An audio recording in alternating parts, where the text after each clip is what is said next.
नमस्कार, बहुत स्वागत है आपका। मैं हूं आपके साथ सचिन पाटिल। आप देख रहे हैं INS 24/7। वक्त है 9 PM का। आज स्पेशल रिपोर्ट पर बात करेंगे।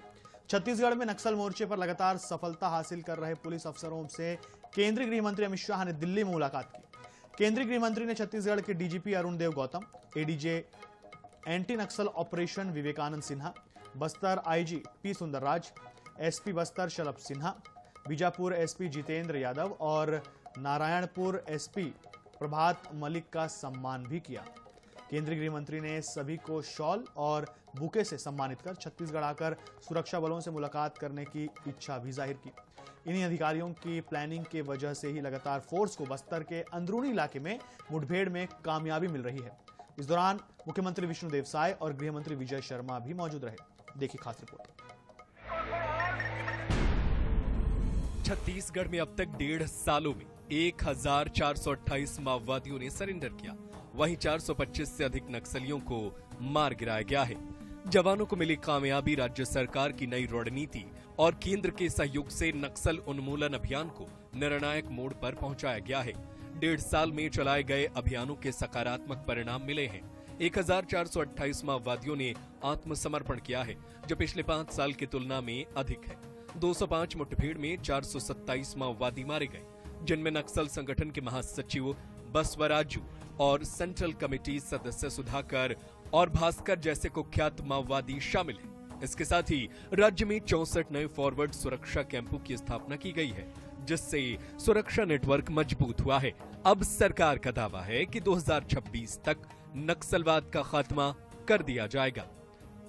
नक्सल क्षेत्र में जिन 6 अधिकारियों को लेकर चर्चा का दौर जारी है, उसमें पहले अधिकारी राज्य के अरुण देव गौतम 1992 बैच के अधिकारी हैं। वे अपने करियर में 6 जिलों में पुलिस कप्तान रह चुके हैं। इसके अलावा उन्हें संयुक्त राष्ट्र पदक और सराहनीय सेवाओं के लिए 2010 में भारतीय पुलिस पदक और 2018 में विशिष्ट सेवाओं के लिए राष्ट्रपति पदक से सम्मानित भी किया गया है। 2002 में संघर्षरत कोसोवो में सेवा देने के लिए भी उन्हें संयुक्त राष्ट्र पदक मिला है। बीते 4 महीने में DGP की कमान संभालने के बाद ऑपरेशन को लगातार मॉनिटर कर रहे हैं। सेंट्रल फोर्स के साथ कोऑर्डिनेशन के अलावा ग्राउंड में जवानों से निरंतर संपर्क भी बनाए, जिसका बेहतर परिणाम भी मिल रहा है। वहीं दूसरे अधिकारी IPS विवेकानंद सिन्हा वर्तमान में ADG एंटी नक्सल ऑपरेशन है। वे साल 1996 बैच के अधिकारी हैं। अपने करियर में वे दंतेवाड़ा, राजनांदगांव, बस्तर, जांजगीर और बिलासपुर जिले में पुलिस कप्तान रह चुके हैं। इसके अलावा बिलासपुर, बस्तर और दुर्ग रेंज के IG रह चुके हैं। प्रधानमंत्री को सुरक्षा देने वाले स्पेशल प्रोटेक्शन ग्रुप के DIG भी रह चुके हैं। झीरम हमले के लिए बनी SIT के प्रमुख भी वे रहे हैं। ADG नक्सल ऑपरेशन की कमान संभालने के बाद वे लगातार ऑपरेशन में प्रभावी भूमिका निभा रहे हैं। ग्राउंड के सभी जवान अधिकारी उन्हें सीधे रिपोर्ट करते हैं। वहीं तीसरे अधिकारी Bastar IG Sundarraj P 2003 batch के IPS अधिकारी हैं। वे सरगुजा, कबीरधाम, राजनांदगांव, कोरबा जिले के SP रह चुके हैं। साल 2019 से बस्तर में पदस्थ हैं। पिछले 6 सालों में बस्तर रेंज में फोर्स को बड़ी से बड़ी कामयाबी मिली है। नक्सल ऑपरेशन में उनकी भूमिका उल्लेखनीय है। पिछले 6 सालों से वे ऑपरेशन लीड कर रहे हैं। वहीं चौथे अधिकारी SP शलभ सिन्हा वर्तमान में बस्तर SP हैं। वे साल 2014 बैच के अधिकारी हैं। वे सुकमा, कवर्धा, दुर्ग और कांकेर में SP रह चुके हैं। उनके कार्यकाल में बस्तर जिला नक्सल मुक्त घोषित हुआ है। नक्सल ऑपरेशन में वे फोर्स भेजकर समन्वय स्थापित कर रहे हैं। वहीं 5वें अधिकारी IPS जितेंद्र यादव वर्तमान में बीजापुर के SP हैं। वे 2018 बैच के अधिकारी हैं। इससे पहले वे बलौदाबाजार, भाटापारा जिले में प्रशिक्षु IPS के तौर पर काम कर चुके हैं। इसके साथ ही जितेंद्र यादव बालोद जिले की कप्तानी भी कर चुके हैं। बीते दिनों कर्रेगुट्टा पहाड़ी में चल रहे 21 दिनों के ऑपरेशन को उन्होंने लीड किया। इसमें भी जवानों को बड़ी कामयाबी मिली। 6वें अधिकारी IPS प्रभात कुमार वर्तमान में नारायणपुर जिले के पुलिस कप्तान हैं। वे साल 2019 बैच के अधिकारी हैं। इससे पहले वे रायगढ़ और दुर्ग में प्रशिक्षु अधिकारी के रूप में तैनात रह चुके हैं। नारायणपुर जिले के SP होने के नाते वे सभी ऑपरेशन को लीड कर रहे हैं और बीते दिनों नारायणपुर में ही नक्सली महासचिव बसवराजू को फोर्स ने ढेर किया था। मनोज नायक, INS 24/7 रायपुर।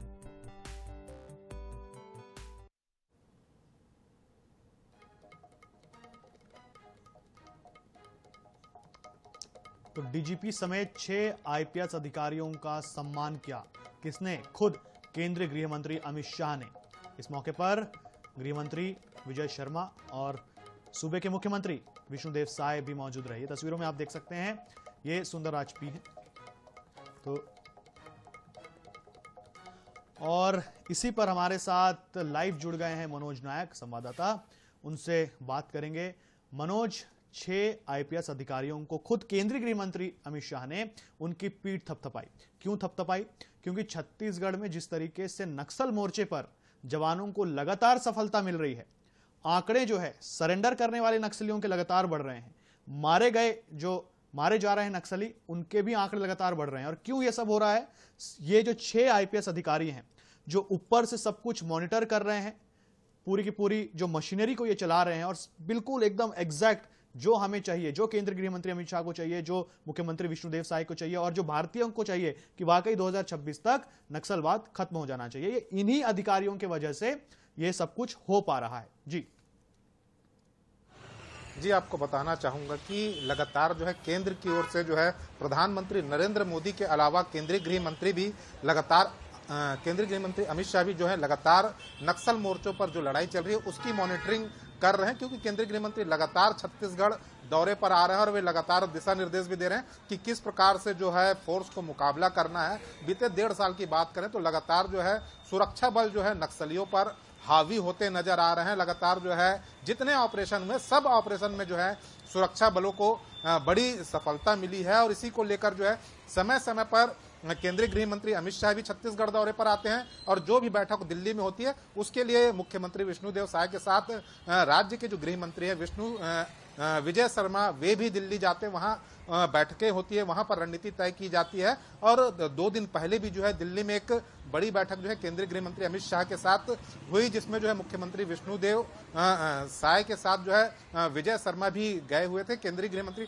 अमित शाह ने यह बैठक ली थी और इस बैठक के बाद जो है उन्होंने जो है राज्य के डीजीपी अरुण देव गौतम के अलावा जो है ADG anti Naxal operation Vivekanand Sinha, Bastar के आईजी सुंदरराज पी, बस्तर के एसपी सलभ सिन्हा, इसके अलावा जो है नारायणपुर के एसपी प्रभात कुमार और साथ ही साथ जो है बीजापुर के एसपी हैं जितेंद्र यादव, उनका सम्मान किया, उनसे पूरे जो है हालात की जानकारी ली कि किस प्रकार से जो है उन्हें लगातार सफलता मिल रही है। क्योंकि बीते महीने की बात कर ले तो बीते महीने में जो है एक कर्रे गुट्टा जो पहाड़ी पर एक बड़ा ऑपरेशन लॉन्च किया गया था और उसमें जो है 10,000 से अधिक जवान जो है पहाड़ी को घेरे हुए थे, नक्सलियों को घेरे हुए थे और लगातार कहीं ना कहीं नक्सली बैक फुट पर आते नजर आए थे। कहीं एक बड़ी कामयाबी मिलने की उम्मीद की जाती, लेकिन जो है तेलंगाना की ओर से जो है इस पे जो है कोई विशेष रिस्पांस नहीं मिला, जिसके कारण जो एक बड़ी कामयाबी की उम्मीद कर रही थी राज्य और केंद्र सरकार, वह भले नहीं मिल पाई। लेकिन उसके बावजूद भी जो है नारायणपुर में जो एक बड़ा ऑपरेशन लॉन्च किया गया, डीआरजी जवानों को जो एक बड़ी कामयाबी मिली। नक्सलियों के जो महासचिव थे बसा और राजू, उन्हें जो है फोर्स ने जो है मार गिराया था और इसे एक बड़ी कामयाबी के रूप में देखा जा रहा था। और इसके अलावा जो है बीते सप्ताह की बात करते हैं, इस सप्ताह में जो है नक्सलियों की ओर से जो है भास्कर और सुधाकर जैसे जो बड़े नाम थे वे मारे गए। कहीं ना कहीं हिडमा जो बड़ा नाम है, हिडमा भी जो है अभी छुपते छिपाते फिर रहा है। इसके अलावा जो है उसकी जो लेटेस्ट तस्वीरें जो है अब जो है सुरक्षा बलों को मिल चुके हैं और उसके लोकेशन को भी ट्रेस किया जा रहा है। तो यह तय है कि आने वाले दिनों में वहां पर एक बड़ी कामयाबी भी मिलेगी। और जिस प्रकार से केंद्रीय गृह मंत्री अमित शाह खुद यदि जो यहाँ के फोर्स के जो जवान हैं, अधिकारी हैं, उनसे परिचय प्राप्त कर रहे हैं, उनसे पूरी जानकारी ले रहे हैं, तो कहीं ना कहीं जो सुरक्षा के बल के जो अधिकारी और जवान हैं उनका मनोबल बढ़ रहा है। क्योंकि जो है केंद्र सरकार जो है इस मामले में लगातार दिलचस्पी ले रही है। लेकिन गौर करने वाली बात यह भी है कि जब यदि यहाँ से बस्तर के तमाम एसपीओ को यदि बुलाया गया था तो उसमें जो है सुकमा एसपी क्यों नहीं गए, इसके अलावा जो दंतेवाड़ा एसपी क्यों नहीं गए, क्योंकि लगातार जितने भी ऑपरेशन हुए तो सुकमा एसपी के नेतृत्व में भी वहां पर फोर्स को बड़ी सफलता मिली है। दंतेवाड़ा एसपी रहे हैं गौरव राय, सुकमा के एसपी रहे हैं किरण चौहान, इनकी मौजूदगी कहीं ना कहीं वहां पर नहीं रही दिल्ली में। तो यह खटकने वाली बात है। उल्टे जो बात करते हैं बस्तर एसपी की, तो बस्तर एसपी के जो कार्यकाल में वहां कोई ऐसा बड़ी सफलता जो है अभी मिली नहीं, लेकिन उनका भी सम्मान होता, तो कहीं ना कहीं इस पर भी सवाल तो उठने लाजमी है। लेकिन बड़ी बात यही है कि केंद्रीय गृह मंत्री अमित शाह ने यह भी कहा है कि जल्द ही वे छत्तीसगढ़ आएंगे और जो तमाम सुरक्षा बल के जवान हैं उनसे वे मुलाकात करेंगे, ताकि जो फोर्स जो अपना वहां पर ऑपरेशन लॉन्च कर रहा है उसके बारे में विस्तार से जानकारी लेंगे। आपको बताना चाहूंगा कि पिछले 1.5 साल में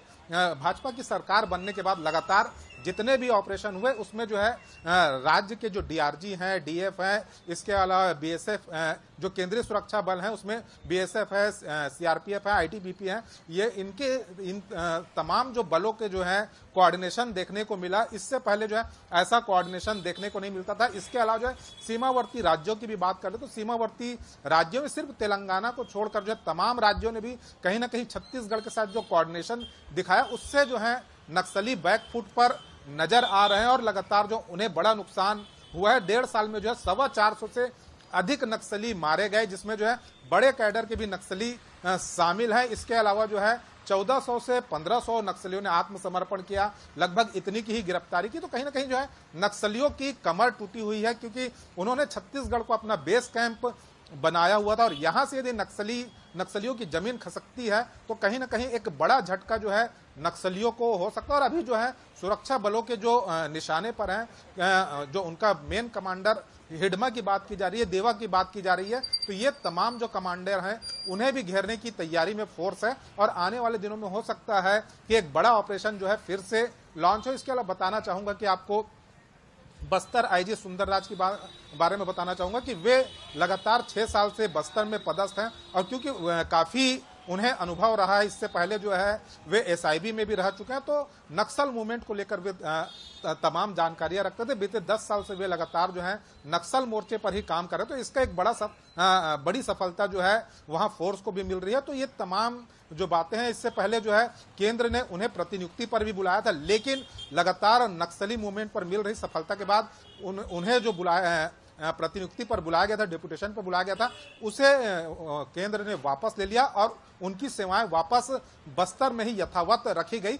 और जिसका फायदा भी लगातार देखने को मिल रहा है। वहीं बात कर लेते हैं एंटी नक्सल ऑपरेशन की कमान संभाल रहे एडीजी विवेकानंद सिन्हा की, तो वे भी जो है लगातार मॉनिटरिंग कर रहे हैं कि नक्सल मोर्चे पर जो जवान लड़ रहे हैं, तो तमाम जवान जो सुरक्षा के अधिकारी हैं, एसपी हैं, इसके अलावा जो सेंट्रल फोर्स के जो अधिकारी हैं, उनसे एक कोऑर्डिनेशन जो है ADG anti Naxal operation Vivekanand Sinha कर, और तमाम जो सुरक्षा बलों को कमांड देने का काम करते हैं डीजीपी अरुण देव गौतम, वो भी 4 महीने से उन्हें भी 4 महीने का कार्यकाल हुआ है डीजीपी की कमान संभाले है। इस दौरान जो है टॉप के जो नक्सली कमांडर हैं उनकी मौत हुई, तो कहीं ना कहीं जो है सुरक्षा बलों का मनोबल अभी काफी ऊंचा है और यह वही समय है जिसमें जो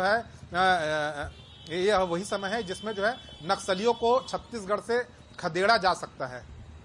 बिल्कुल मनोज, देखिए एक तस्वीर है, जैसी तस्वीरें पहले सामने आया करती थी कि कहीं अगर रोड बन रही है तो नक्सली आकर के मशीनों को आग लगा देते थे और ग्रामीणों की हत्या कर देते थे। क्यों करते थे? ग्रामीणों की हत्या करते थे मुखबिरी का आरोप लगा करके। ये सारी चीजें हमने देखी, आंकड़े बदल रहे हैं। देखिए 1.5 साल में लगभग 1428 माओवादियों ने सरेंडर किया है, उसके बाद 425 से अधिक नक्सलियों को मार गिराया गया है। ये आंकड़े, यदि मैं आज से 5 साल पहले या 10 साल पहले या 15 साल पहले अगर मैं इन आंकड़ों की बात करता तो शायद ये एक कल्पना थी। और अब जिस तरीके से सफलता मिल रही है इन पुलिस अधिकारियों के कारण, ये जो 6 आईपीएस हैं जिनका केंद्रीय गृह मंत्री अमित शाह ने स्वागत किया, मैं आपसे ये जानना चाहता हूं कि उस समय ऐसा क्या नहीं था इन अधिकारियों के पास में कि ऐसा ऑपरेशन उस समय नहीं हो पाया? क्योंकि अधिकारी लगभग वही, जवान जो हैं डीआरजी के या तो फिर और जो पैरामिलिट्री फोर्सेस हैं वो सारी के सारी सेम थे। इस बार ऐसा क्या हो गया कि इतने जल्दी, इतने फास्ट तरीके से नक्सलियों के गढ़ में घुस करके जो पहाड़ों में, जिन पहाड़ों को वो समझते थे कि ये पहाड़ हमारी सेफ हेवन है, यहां हमारा कोई कुछ नहीं कर सकता, उन पहाड़ियों में जाकर के आज नक्सलियों को ढेर किया जा रहा है। और जिस तरीके से आपने बताया कि बड़े बड़े कमांडर्स सुधाकर, भास्कर, इनको आज जो फोर्स है वो चुन चुन कर मार रही है। हिडमा के बारे में आपने बात की कि हिडमा छुपते हुए फिर रहा है, तो ऐसा क्या हो गया? और इतनी जबरदस्त तरीके से, इतने उग्र होकर के फोर्स, जो कभी हम सुना करते थे कि 74 सीआरपीएफ के जवान मार दिए गए। एक बार आपको याद होगा पहाड़ी पे नक्सलियों ने जवानों को घेर दिया था, उसमें 23 जवानों की मौत हो गई थी। उस समय में और आज में क्या अंतर है मनोज कि इतने जबरदस्त तरीके से इनको सफलता मिल रही है? देखिए, हमारे देश में जिस प्रकार से जो नीति का निर्धारण होता है वह जो है कहीं ना कहीं जो है शासन तय करती है, और शासन तय करती है उसका इम्प्लीमेंटेशन जो है वह जो है जो प्रशासन में बैठे अधिकारी हैं वह इसका पालन करते हैं। और बीते कुछ समय की बात कर लें, 2014 के बाद जो परिस्थितियां केंद्र में भी बदली है, छत्तीसगढ़ में भी बदली है, और वर्तमान की बात कर लें तो वर्तमान में जो है केंद्र में भाजपा की सरकार है, राज्य में भी भाजपा की सरकार है। बात कर लेते हैं छत्तीसगढ़ से लगे सीमावर्ती राज्यों की, जिसमें उड़ीसा है, एमपी है, महाराष्ट्र है, आंध्र प्रदेश है। ये तमाम राज्य है जहां पर छत्तीसगढ़ से जो लगे हुए राज्य, और यहाँ पर भी जो है नक्सलियों का मूवमेंट रहता है, और इन तमाम राज्यों में भी जो है वर्तमान में भाजपा की सरकार है। जब भी एक बड़ी बैठक होती है, केंद्रीय गृह मंत्री अमित शाह यह बैठक लेते हैं, तो तमाम राज्यों के मुख्यमंत्रियों को भी इसमें आमंत्रित किया जाता है। वहां के तमाम प्रशासनिक अधिकारी, जिसमें CS DG लेवल के अधिकारी हैं, उन्हें बुलाया जाता है। और यहाँ पर यदि तमाम जो राज्य हैं वह एक ही पार्टी द्वारा शासित हो रहे हैं, तो एक जो योजना बनाई जाती है उसका पालन आसानी से हो सकता है। 2014 से पहले की बात कर लें तो यह स्थिति नहीं थी। छत्तीसगढ़ में भाजपा की सरकार थी, तो जो बाजू वाले राज्य थे, जो पड़ोसी राज्य थे, वहां पर अलग अलग पार्टियों की सरकार थी, चाहे वो आंध्र की बात कर ले, चाहे महाराष्ट्र की बात कर ले, चाहे तेलंगाना हो, इसके अलावा जो उड़ीसा हो, तो एक जो कोऑर्डिनेशन रहता था वह देखने को नहीं मिलता था। इसके अलावा जो है सेंट्रल फोर्स जो रहती थी, जिसमें CRPF हो, BSF हो, ITBP हो, इसके अलावा जो अन्य पैरामिलिट्री फोर्स है, उनके साथ जो है जो राज्य की जो पुलिस है या DF का जो बल है, उनके साथ जो है वे कोऑर्डिनेशन नहीं कर पाते थे। इसके अलावा समय समय पर यह भी सूचना मिलती थी कि जो CRPF के जो अधिकारी या जवान होते थे, वे जो है राज्य पुलिस के साथ जो है समन्वय स्थापित नहीं कर पाते थे, किसी प्रकार की सूचना का आदान प्रदान नहीं कर पाते थे, जिसके कारण अक्सर यह देखने में आता था कि जो सबसे ज्यादा नुकसान होता था वह पैरामिलिट्री फोर्सेस को होता था, CRPF को होता था, और जो कैजुअलिटी भी देखने को आती थी, जो शहादत देखने को आती थी, वो CRPF की देखने को आती थी। लेकिन जब से जो है केंद्र में सरकार भाजपा की रही, राज्यों में भाजपा की सरकार रही, छत्तीसगढ़ में भाजपा की सरकार है, इसके अलावा जो तमाम पड़ोसी राज्य हैं वो जहां नक्सल इफेक्टेड हैं और छत्तीसगढ़ की सीमा से लगे हुए हैं, वहां भी जो है भाजपा की सरकार है। तो एक जो नीति का निर्धारण किया जा रहा है कि नक्सलियों पर किस प्रकार से अटैक किया जा सकता है, उनका सफाया किया जा सकता है, तो कहीं ना कहीं इसकी मॉनिटरिंग जो है सेंट्रल लेवल पर बीजेपी के जो है केंद्रीय गृह मंत्री अमित शाह वे कर रहे हैं। तो कहीं ना कहीं उनके आदेश का पालन हो रहा है। इसके अलावा जो है डायरेक्ट जो है इस मामले में जो है IB के जो अधिकारी हैं, सेंट्रल लेवल के जो IB के अधिकारी हैं, वे भी इसमें दिलचस्पी ले रहे हैं। वो लगातार वो जो खुफिया तंत्र है उसे मजबूत किया गया है। टेक्नोलॉजी की बात कर लेते हैं तो बड़े बड़े ड्रोन सिस्टम है वहां पर रखे गए हैं, टेक्नोलॉजी का उपयोग किया जा रहा है। और बीते दिन जब कर्रे गुट्टा में जब फोर्स ने जब पूरी पहाड़ी को घेरा हुआ था, 10,000 से अधिक का बल लगाया गया था, तो यह भी जानकारी सामने आई थी कि नीचे तो पूरे बल लगे हुए थे, ऊपर से जो है ड्रोन के अलावा जो है हेलीकॉप्टर्स भी जो है पूरी पहाड़ी पर निगरानी रखे हुए थे। हेलीकॉप्टर के द्वारा जो है पहाड़ी पर जो है लगातार हमले किए जा रहे थे, नक्सलियों पर हमले किए जा रहे थे। तो वहां पर जो स्थिति थी उसको समझा जा सकता है कि सेंट्रल लेवल पर पल पल की जो है इसकी जानकारी दी जा रही थी। तो ये एक बड़ा फैक्टर भी रहा है इस 1.5 साल में छत्तीसगढ़ के लिए, जो सुनहरे अक्षरों में दर्ज हो सकता है, क्योंकि अब जो समन्वय देखने को मिल रहा है, चाहे तमाम पड़ोसी राज्यों के साथ छत्तीसगढ़ की बात कर ले या छत्तीसगढ़ के फोर्स के साथ जो है सेंट्रल के फोर्स की बात कर ले, इसके अलावा जो है खुफिया विभाग की बात कर ले, जिसमें जो छत्तीसगढ़ की जो खुफिया शाखा होती है उनका समन्वय है, साथ ही साथ जो है सेंट्रल IB की बात करें तो सेंट्रल IB की जो टीम है वे वहां पर तैनात है। तो कहीं ना कहीं जो है नक्सलियों के मूवमेंट की जो जानकारी है पल पल जो है वह जो है फोर्स को उपलब्ध कराई जा रही है। टेक्नोलॉजी का उपयोग कराया जा रहा है, उपयोग किया जा रहा है, ड्रोन का लगातार उपयोग किया जा रहा है, नक्सलियों के मूवमेंट की पता साझी की जा रही है, और इसकी जानकारी जो है फोर्स को उपलब्ध कराई जा रही है, जिसके बाद जो है ऑपरेशन लॉन्च हो रहा है। और तमाम ऑपरेशन में जो है इस प्रकार से जो है फोर्स को बड़ी कामयाबी मिल रही है। और इसके अलावा जो आपको बात कर लेते, जो हमारे जो जवान शहीद होते थे पहले, वो स्थिति अब देखने को नहीं मिल रही। उल्टे जो है नक्सलियों के जो मरने की संख्या है वह काफी बढ़ते जा रही है। हमारे जवान जो है ना के बराबर जो है उसमें घायल हो रहे हैं या कैजुअलिटी हो रही है। तो ये तमाम चीजें हैं जो कहीं ना कहीं जो है छत्तीसगढ़ के लिए फायदेमंद भी साबित हो रहे हैं। तो यह माना जा सकता है कि जो एक कोऑर्डिनेशन देखने को मिला है सेंट्रल की ओर से तमाम स्टेटों को लेकर, जो एक एडवाइजरी जारी की जा रही है कि इस नक्सल मामले को लेकर तमाम राज्य जो है केंद्र के जो गाइडलाइन का है वे पालन करें, एक दूसरे के साथ समन्वय स्थापित करें। यदि छत्तीसगढ़ की ओर से अटैक किया जाता है और नक्सली जो है पड़ोसी राज्यों की ओर भागते, चाहे महाराष्ट्र की ओर हो, उड़ीसा की ओर है, एमपी की ओर हो, आंध्रा की ओर हो, तो वहां से भी जो है नक्सलियों को भागने ना दिया जाए। तो ये तमाम चीजें जो है कहीं ना कहीं जो नक्सल सफलता के क्षेत्र में जो है कहीं ना कहीं झंडे गाड़ रहे हैं। बिल्कुल मनोज, तो देखिए आपने बिल्कुल अच्छी तरीके से ब्रीफ करके ये बताया कि किस तरह क्यों क्या आज बदला है, अधिकारियों को आज जो खुली छूट दे दी गई है और पैरामिलिट्री फोर्स है या पुलिस है और इसके साथ साथ इंटेलिजेंस एजेंसियां हैं वो भी काम कर रही हैं और ये सब एक साथ काम करें, इस वजह से इतनी जबरदस्त तरीके से जो सफलता है वो मिल रही है। मनोज, फिलहाल इस जानकारी के लिए आपको बहुत बहुत धन्यवाद। तो देखिए, और इस बुलेटिन के साथ फिलहाल इतना ही। ताजा अपडेट्स के लिए बने रहिए हमारे साथ। नमस्कार।